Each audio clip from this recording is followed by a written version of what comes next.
নমস্কাৰ বন্ধু বান্ধৱীসকল স্বাগতম জনাইছো সকলোকে আৰু SBI ফালৰ পৰা ৰিক্ৰুটমেন্ট আহিছিল আপোনালোকৰ তাতো 6000 ৰ ওপৰ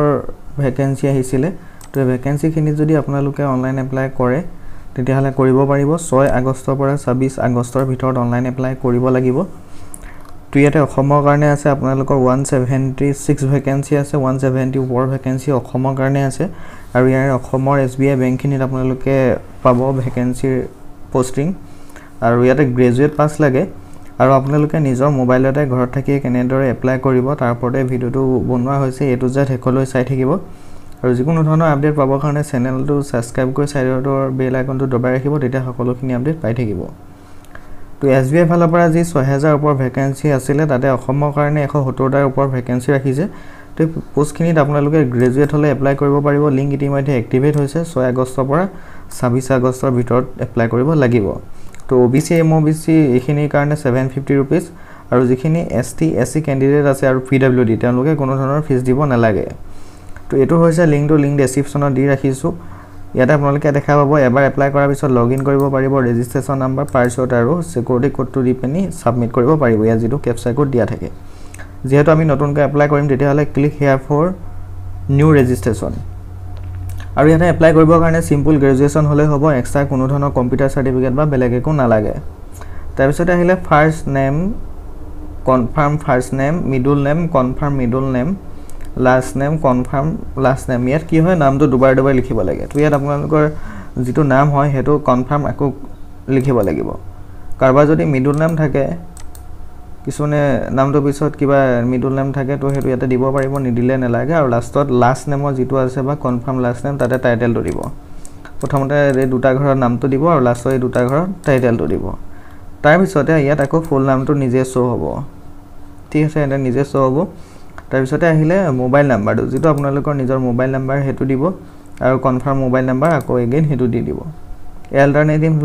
নাম্বাৰ যদি অল্টাৰনেটিভ নাম্বাৰ আছে দিব পাৰে নাথাকিলেও নালাগে ইমেইল আইডি তো ইয়াতে ইমেইল আইডিটো আপোনালোকৰ দি দিব যেটো ইমেইল আইডি হয় তাৰ পিছত ৰেড দা মেইল এটো থাকে তাৰপা ডমেইনটো যেটো জিমেইল হয় যেহেতু এটো আমি সিলেক্ট কৰি দিলে হ'ব পিছৰ সোৱা ভৰাব আপোনালোকে নালাগে জাস্ট আগৰ সোৱা লিখি দিব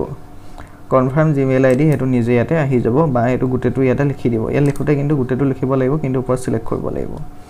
তবে ইয়াত যেটো ক্যাপচা কোড দিয়া আছে এটো সবৰ বেলেগ থাকিব ইয়াতে হেতু বহাব তাৰ পিছত সেভ এণ্ড নেক্সট ৰাইট সাইডে দেখা পাব তাতে ক্লিক কৰিব আৰু যদি কোনবা ক্যান্ডিডেটে আমাৰ জৰিতে SBI জি ভ্যাকেন্সি আছে আসামৰ কাৰণে এই ভ্যাকেন্সিখিনি যদি অনলাইন এপ্লাই কৰিব বিচাৰে ডেসক্ৰিপচনত WhatsApp নাম্বাৰ দিয়া আছে লগতে WhatsAppৰ ডাইৰেক্ট লিংক দিয়া আছে ডাইৰেক্ট লিংকত গৈ আপোনালোকে ডাইৰেক্ট মোক মেছেজ কৰিব পাৰিব বা WhatsAppৰ নাম্বাৰটো মেছেজ কৰিব পাৰিব যদি এপ্লাই কৰিব ইয়াতে বিচাৰে তো নেক্সট কৰা পিছতে আপোনালোকৰ আহিলে ফটো আৰু সিগনেচাৰ এইকিটা আপলোড কৰিব লাগিব তো ইয়াতে basic info photo signature details preview upload কোৱালিফিকেশনৰ তাৰ পিছতে পেমেন্ট কৰি টোটাল আপোনালোকৰ ফৰ্মটো সাবমিট কৰিব পাৰিব তাৰ পিছত আমি কি কৰিব লাগিব ইয়াতে দেখা পাইছে ফটো আপলোড কৰিব লাগিব scan photograph of the candidate browse পিএট ব্ৰাউজিং বুলি যেটো অপচন দেখা পাইছে তো ইয়াতে গৈ আপোনালোকে গ্যালাৰি বা ফটোটো আপলোড কৰিব লাগিব নেক্সট এন বুলি মাজতে দেখা পাইছে ইয়াতে ক্যাপচাৰ ফটো আৰু ক্লিক হিয়াৰ টু স্ক্যান বুলি আছে তো ক্লিক হিয়াৰ টু স্ক্যানত আপলোড কৰি পেনি আপোনালোকে ফটোটো আপলোড কৰিব পাৰিব তো যদি ইয়াতে আপোনালোকে লাইভ ফটোটো ক্যাপচাৰ কৰি নিজৰ যেটো সেলফি নিচিনা আপলোড কৰিব পাৰিব তো যদি আপোনালোকে বেলেগ কাৰোবাৰ এপ্লাই কৰি আছে তো তেতিয়াও আপোনালোকে ইয়াতে স্ক্যান কৰি ফটো আপলোড কৰিব পাৰিব তাৰ পিছতে তলতে আই কনফাৰ্ম বুলি এটা ইয়াতে টিক মাৰ্ক দিব ফটো আপলোড কৰাৰ পিছতে ফটো দুটা আপলোড কৰিব লাগিব এটা আপলোড ইমেজ এটা ক্যাপচাৰ ইমেজ তাৰ পিছতে সিগনেচাৰটো আপলোড কৰিব লাগিব ব্ৰাউজত যাব তলতে আই কনফাৰ্ম বুলি আছে তাৰপা নেক্সটত ক্লিক কৰিব তেনেকুৱা ধৰণে আপোনালোকে ফটো সিগনেচাৰটো আপলোড কৰিব আৰু যদি কোনবা ক্যান্ডিডেট অসুবিধা পায় বা আমাৰ জৰিতে এপ্লাই কৰিব বিচাৰে ডেসক্ৰিপচনত WhatsApp নাম্বাৰ দিয়া আছে আৰু লিংক দিয়া আছে ডাইৰেক্ট আপোনালোকে মোক মেছেজ কৰিব পাৰে তাৰ পিছতে আহিলে এটো পেজ তো বেসিক ডিটেইলছ খিনিত কি আছে আপোনালোকৰ চাব সাৰ্কুলটো দিছে সাৰ্কুলটো ইয়াতে আপোনালোকে সিলেক্ট কৰিব লাগিব যেটো সাৰ্কুলত আমি এপ্লাই কৰিম আমাৰটো গুৱাহাটী হয় তো গুৱাহাটী সাৰ্কুলটো এপ্লাই কৰিম ইয়াতে আৰু বাকি বিভিন্ন ধৰণৰ আছে বেলেগ ষ্টেট বিলাকৰ আমাৰটো হেড গুৱাহাটী হয় তাৰ পিছতে ইয়াতে আপোনাৰ আহিলে যেটো এপ্লাই কৰিব আসাম আমি আসামৰ কাৰণে এপ্লাই কৰিম তাৰ পিছত আহিলে ডু ইউ হেভ ষ্টেণ্ডাৰ্ড সেইটো আপোনালোকে টিক মাৰ্ক কৰিব লাগিব যিহেতু আমাৰ যেটো লোকেল ল্যাঙ্গুৱেজ হয় হেতু ক্লাস 10 আৰু 12 ৰ ক্লাস 9 বা ক্লাস 12 ৰ মাৰ্কশিটত আছে নে সুধিছে যদি আমি লোকেল ল্যাঙ্গুৱেজ চাও বড়ো বেঙ্গলী আৰু আসামিজ তো তাৰে ভিতৰত আপোনালোকৰ যিকোনো এটা জানিব লাগিব তো যদি আমি আসামিজটো জানো আৰু আসামিজটো নিশ্চয় থাকিবই ক্লাস 10 বা 12 ত তো আমি এটা টিক মাৰ্ক কৰিলো এই তিনটা ভিতৰত এটা জানিবই লাগিব আৰু এটো থাকিবই লাগিব টিক মাৰ্ক কৰিব লাগিব ক্যাটাগৰীটো দিছে জেনেৰেল ওবিসি এমওবিসি এসসি যি হয় হেতু আপোনালোকে এটা সিলেক্ট কৰি দিব তাৰ পিছতে আহিলে আপোনালোকৰ সাবকাস্ট তো বিভিন্ন ধৰণৰ সাবকাস্ট থাকে ওবিটি যদি আপোনালোক ওবিসি যদি সিলেক্ট কৰে সাবকাস্ট ধৰিলো আহোম চুটিয়া বা এনেকুৱা কিছুমান থাকে মৰাণ মটক এনেকুৱা কিছুমান থাকে যিখিনি নিজৰ নিজৰ জাতি বা কাষ্ট আছে সাবকাস্ট হেতু আপোনালোকে ইয়াতে লিখি দিব তাৰ পিছতে আহিলে আই কনফাৰ্ম ডেট হেতু আপোনালোকৰ ইয়াতে দিব দিছে যদি কিবা ট্ৰেইনিং কৰিছে এজ ওয়েট হেতু আপোনালোকে দিব হেতু নো বুলি দি দিব নাথাকিলে তাৰ পিছতে আহিলে ফিজিক্যালি ডিসেবল হৈছে নি পিডব্লিউডি নহলে নো দিব যদি হয় ইয়েস দিব 40% কে যদি উপৰ আছে আৰু পিডব্লিউডি নহলে নো দিব তাৰ পৰা আহিলে একটু এখিনি আপোনালোকে একো দিব নালাগে এখিনি নিজে সিলেক্ট হৈ থাকিব ফিজিক্যালি ফিজিক্যালি হ্যান্ডিক্যাপৰ কাৰণে হয় গিটা স্টেপ তাৰ পিছত আহিলে ৰিলিজন তো ইয়াতে সিলেক্ট কৰিবে নি হিন্দু মুসলিম যি হয় আপোনালোকে এটো সিলেক্ট কৰি ভৰাই দিব আৰু ইয়াতে কৈছে মাইনৰিটি কমিউনিটি এটো হুদিছে তো এটো আপোনালোকে ইয়াতে দি দিব মাইনৰিটি হলে আৰু নেশনালশিপ সিটিজেন এটো ইন্ডিয়া হৈ থাকিব এক্স সাৰ্ভিসম্যান ইয়েস নো হেতু দিছে আৰু ইয়াতে এটা কথা হৈছে ৰিলেক্সেশন তো থাকিব আপোনালোকে যিখিনি উইথড্ৰ ডিভোৰ্স বা এনেকুৱাখিনি সেপাৰেট আছে হাজবেণ্ডৰ পৰা তেওঁলোকে ইয়াতে হেতু দিব পাৰিব যদি আপোনালোকে ডিভোৰ্স বা সেপাৰেট হয় ইয়েস দিব নাথাকিলে নো দিব যিখিনি মহিলাৰ ক্ষেত্ৰত এটো প্ৰয়োজন হয় এক্স সাৰ্ভিসম্যান তো ইয়াতে হুদিছে ইয়েস নো ইয়াতে টিক কৰি দিব এখিনি টিক কৰোতে অলপ চাই লব এডিট কৰিব নোৱাৰিব কাৰণ তে কিবা কাম কৰিছে নি এসবিআই হেতু হুদিছে থাকিলে ইয়েস দিব নাথাকিলে নো দিব এবিলা এখিনি নো দিব তাৰ পিছত আহিলে যেহেতু আমি প্ৰথম দিব লাগিব প্ৰিলিমিনাৰী এক্সাম তো প্ৰিফাৰেন্স আপোনালোকে কোনটো দিব লাগিব আসাম দিব লাগিব তাৰ পিছতে আহিলে ষ্টেট কোড এটো 14 ওলাব সেন্টাৰটো সিলেক্ট কৰিব লাগিব প্ৰথমতে ষ্টেট তাৰ পিছত সেন্টাৰ যেহেতু এই পাঁচটা থাকিব আপোনালোকে যেটো আগত দিব বিচাৰ হেতু দিব তাৰ পিছতে আহিলে প্ৰিফাৰেন্স তো প্ৰথম প্ৰিফাৰেন্স আৰু সেকেন্ড প্ৰিফাৰেন্স দুটা দিব দিছে আমি আসাম সিলেক্ট কৰিলো তাৰ পিছত সেন্টাৰ সেকেন্ড প্ৰিফাৰেন্স দিব দিছে প্ৰথমতে যদি গুৱাহাটী দিও তাৰ পিছত বেলেগ এটা দিব পাৰে তাৰ পিছত এটো মেইন এক্সাম প্ৰথম প্ৰিলিমিনাৰী হ'ব তাৰ পৰা মেইন এক্সাম হ'ব মেইন এক্সামৰ কাৰণে এটা সিলেক্ট কৰিব লাগিব আসাম সেম ওপৰগতে তো মেইনটো কৈ দিব বিচাৰে হেতু অলপ হাল হলনিও কৰিব পাৰে তেনেকুৱা ধৰণে যত দিব বিচাৰে তবে দেখিনি এটো আপোনালোকে এটা টিক কৰি দিব টিক কৰাৰ পিছত আইডি প্ৰুফ যি দিব বিচাৰে পান আধাৰ ড্ৰাইভিং ভোটাৰ যি আছে যেটো দিব বিচাৰে তো আধাৰটো সিলেক্ট কৰি এটা আধাৰ নাম্বাৰটো ভৰাই দিব একো নাই তপা ইয়াতে হুদিছে প্ৰিলিমিনাৰী আৰু মেইন এক্সামটো পেপাৰটো কি ল্যাঙ্গুৱেজত দিব বিচাৰে English Hindi English Assamese English Bengali তো ইংলিশ আৰু আসামিজ আপোনালোকে ইজি পাব পাৰে গতিকে এটো সিলেক্ট কৰিব পাৰে ডেট অফ বাৰ্থটো ইয়াতে সিলেক্ট কৰি দিব নিজৰ জেন্ডাৰটো সিলেক্ট কৰিব মেল ফিমেল যি হয় আৰু ইয়াতে হুদিছে টুইন ব্ৰাদাৰ এণ্ড সিস্টাৰ আছে নেকি আপোনালোকৰ নিজৰ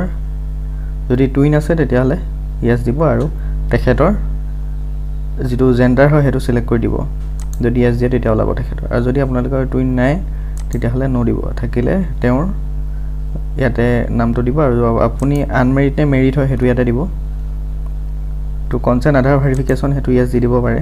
ফাদাৰ ফাৰ্স্ট নেম দিব ফাদাৰ মিডল নেম কাবাৰ যদি থাকে দিব নাথাকিলে নালাগে আৰু লাষ্ট নেমৰ টাইটেল দিব মাদাৰ ফাৰ্স্ট নেম দিব মিডল নেম থাকিলে দিব নাথাকিলে নালাগে লাষ্ট নেমৰ টাইটেল দিব যদি আপোনালোকে মেৰিড হয় ওপৰত সিলেক্ট কৰিব মেৰিড বুলি তেতিয়া ইয়াতে হাজবেণ্ড বা ওয়াইফৰ নামটো সিলেক্ট কৰিবলৈ দিব এড্ৰেছ লাইন 1 দিব দিছে village post office pin code এখিনি লিখি দিব 1 2 3 তিনটা লাইন আছে ডিস্ট্ৰিক্ট সিলেক্ট কৰিব ষ্টেটটো সিলেক্ট কৰিব ডিস্ট্ৰিক্টটো টাইপ কৰি দিব লাগিব পিন কোডটো ইয়াতে ভৰাই দিব লাগিব দুটা এড্ৰেছ যদি সেম হয় ইয়াতে টিক কৰি দিব আৰু যদি বেলেগ হয় লিখি দিব পিন কোড ইয়াতে দি দিব তো এটো আছে করসপন্ডেন্ট পার্মানেন্ট এড্রেস তো পার্মানেন্টে দি থব একো নাই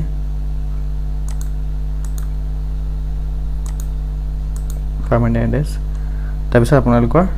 ফিজটো 750 দেখাইছে, এইটো জেনেৰেল কৰিলোঁ কাৰণে। তো আপোনালোকে যদি এইটো কাষ্টটো সলাই দিয়ে, সাপোজ আপোনালোকে যদি STSC দিয়ে, তেতিয়াহ'লে আপোনালোকে চাব ইয়াতে ফিজটো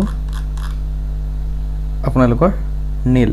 তো SBI যিহেতু STSC এইখিনি কেণ্ডিডেটৰ ফিজ নাই আৰু বাকীখিনি 750 আছে, তো STSC খিনি এইটো এপ্লাই কৰিব পাৰে, যথেষ্ট তেওঁলোকৰ কাৰণে ভাল। তাৰপিছতে কি কৰিব লাগিব, ভেলিডেট ইয়ৰ ডিটেইলছ, ইয়াতে ক্লিক কৰি পিনি ছেভ এণ্ড নেক্সট ক্লিক কৰিব। তো STSC খিনিৰ কাৰণে ইয়াতে কোনো ধৰণৰ ফিজ দিব নালাগে। তাৰপিছতে নেক্সট আপোনালোকৰ ওলাব ডিটেইলছ। তো ইয়াতে কি কৰিব লাগিব, আপোনালোকে এডুকেশ্যন কোৱালিফিকেশ্যনখিনি ভৰাব লাগিব। তো এডুকেশ্যন কোৱালিফিকেশ্যন প্ৰথমতে কি কৰিব লাগিব, আমি গ্ৰেজুৱেশ্যনটো ভৰাব লাগিব। তো গ্ৰেজুৱেশ্যনটো যিহেতু ইয়াতে বিচাৰিছে, গতিকে আমি গ্ৰেজুৱেশ্যনটো দিব লাগিব। ইয়াতে দেখা পাইছে চাব, গ্ৰেজুৱেশ্যন ইয়াতে দিছে APR ইন পাছ। আপোনালোকে যদি পঢ়ি আছে APR দিব লাগিব আৰু পাছ কৰিলে পাছ দিব লাগিব। তো ডিগ্ৰী ছাবজেক্ট ইয়াতে চাব, আৰ্টছ কমাৰ্চ নে ছায়েন্সত কৰিছিলে ডিগ্ৰী যিটো হয়, BA BSc BCom, তো ইয়াতে চিলেক্ট কৰিব। নেম অফ কলেজ বা ইউনিভাৰ্চিটি, তো ডিব্ৰুগড় ইউনিভাৰ্চিটি, গুৱাহাটী ইউনিভাৰ্চিটি বা কলেজখনৰ নামো দিব পাৰে, কোনো কথা নাই। ডেট অফ পাছ এইটো আপোনালোকৰ মাৰ্কশ্বিটত লিখা থাকিব, পাৰ্চেণ্টেজটো লিখি দিব আৰু ক্লাছ গ্ৰেড এইটো দিব, ফাৰ্ষ্ট ছেকেণ্ড নে থাৰ্ড ডিভিজনত পাছ কৰিছে, থাৰ্ড হ'লে পাছ ক্লাছ। তাৰপিছত সুধিলে ইণ্টাৰগ্ৰেটেড ডুৱেল ডিগ্ৰী, তো এইটো সুধিছে আপোনালোকৰ পাছ দিব ইয়াতে।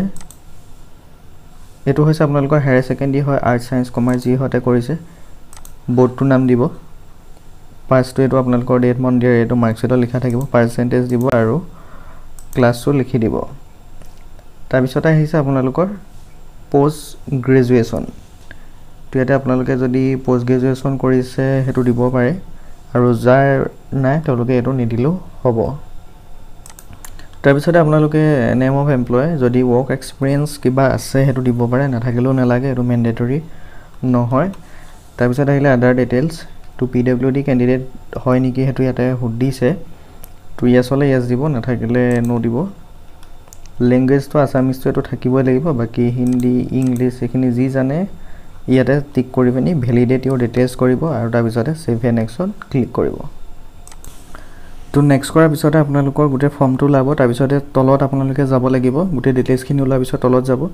তাৰপিছত দিব ডিক্লেৰেশ্যন দিব আই এগ্ৰি, আই কনফাৰ্ম আৰু দেয়াৰ ইজ, তো এইখিনি আপোনালোকে টিক মাৰ্ক কৰিব। তাৰপিছতে কি কৰিব লাগিব, কমপ্লিট ৰেজিষ্ট্ৰেশ্যনত যাব লাগিব। তাৰপিছতে আপোনালোকৰ কি কৰিব লাগিব, আপলোড দিব দিছে। ইয়াতে কি কৈছে, লেফ্ট থাম ইমপ্ৰেশ্যন, এইটো যিটো আপোনালোকৰ বাওঁ হাতৰ বুঢ়া আঙুলিত চাপ লাগিব। তো এইটো আপোনালোকৰ যদি ব্লু কালাৰ সেইটো নাথাকে, যিটো ইমপ্ৰেশ্যন দিয়ে, তো তেতিয়া কি কৰিব, আপোনালোকে নীলা বা ব্লু, নীলা যিটো পেন হয়, পেনটোৱে বাওঁ হাতৰ বুঢ়া আঙুলিৰ তলত অলপ দাগ দি ল'ব বা ঘঁহাই ল'ব, তাৰপৰা বগা কাগজ এখনত প্ৰেছ কৰি দিব আৰু সেইটোকে ফটো মাৰি আপলোড কৰি দিব। তো তেনেকুৱা ধৰণে দিলেও হৈ যাব। হেণ্ড ৰাইটিংটো ডিক্লেৰেশ্যনটো যিটো লিখা আছে, তো সেইটো আপলোড কৰিব লাগিব ব্ৰাউজাৰত গৈ, চিকিউৰিটি কোড যিটো থাকে সেইটো দিব, তাৰপৰা ছেভ এণ্ড নেক্সটত ক্লিক কৰিব। তো তাৰপিছতে আপোনালোকৰ পে'মেণ্টটো কৰিবলৈ ওলাব, আৰু যিখিনি STSC কেণ্ডিডেট তেওঁলোকৰ পে'মেণ্টটো নোলায়, আৰু ৰাইট চাইডে ওপৰতে দেখা পাব প্ৰিণ্ট এপ্লিকেশ্যন প্ৰিণ্ট ডকুমেণ্ট বুলি। তো প্ৰিণ্ট এপ্লিকেশ্যনত গৈ আপোনালোকে যিটো ফৰ্ম হয়, ফৰ্মটো আপোনালোকে প্ৰিণ্ট আউট কৰি ল'ব। তেনেকুৱা ধৰণে আপোনালোকৰ যিটো SBI ৰিক্ৰুইটমেণ্ট হয়, সেই SBI ৰিক্ৰুইটমেণ্টত এপ্লাই কৰিব পাৰিব। তো যদি কোনোবা কেণ্ডিডেটে আমাৰ যদি SBI ভেকেঞ্চিখিনিত এপ্লাই কৰিব বিচাৰে, ডিছক্ৰিপশ্যনত থকা হোৱাটছআপ নম্বৰ মেছেজ কৰিব পাৰে। তো এইখিনি আছিলে ইনফৰ্মেশ্যনখিনি, ধন্যবাদ।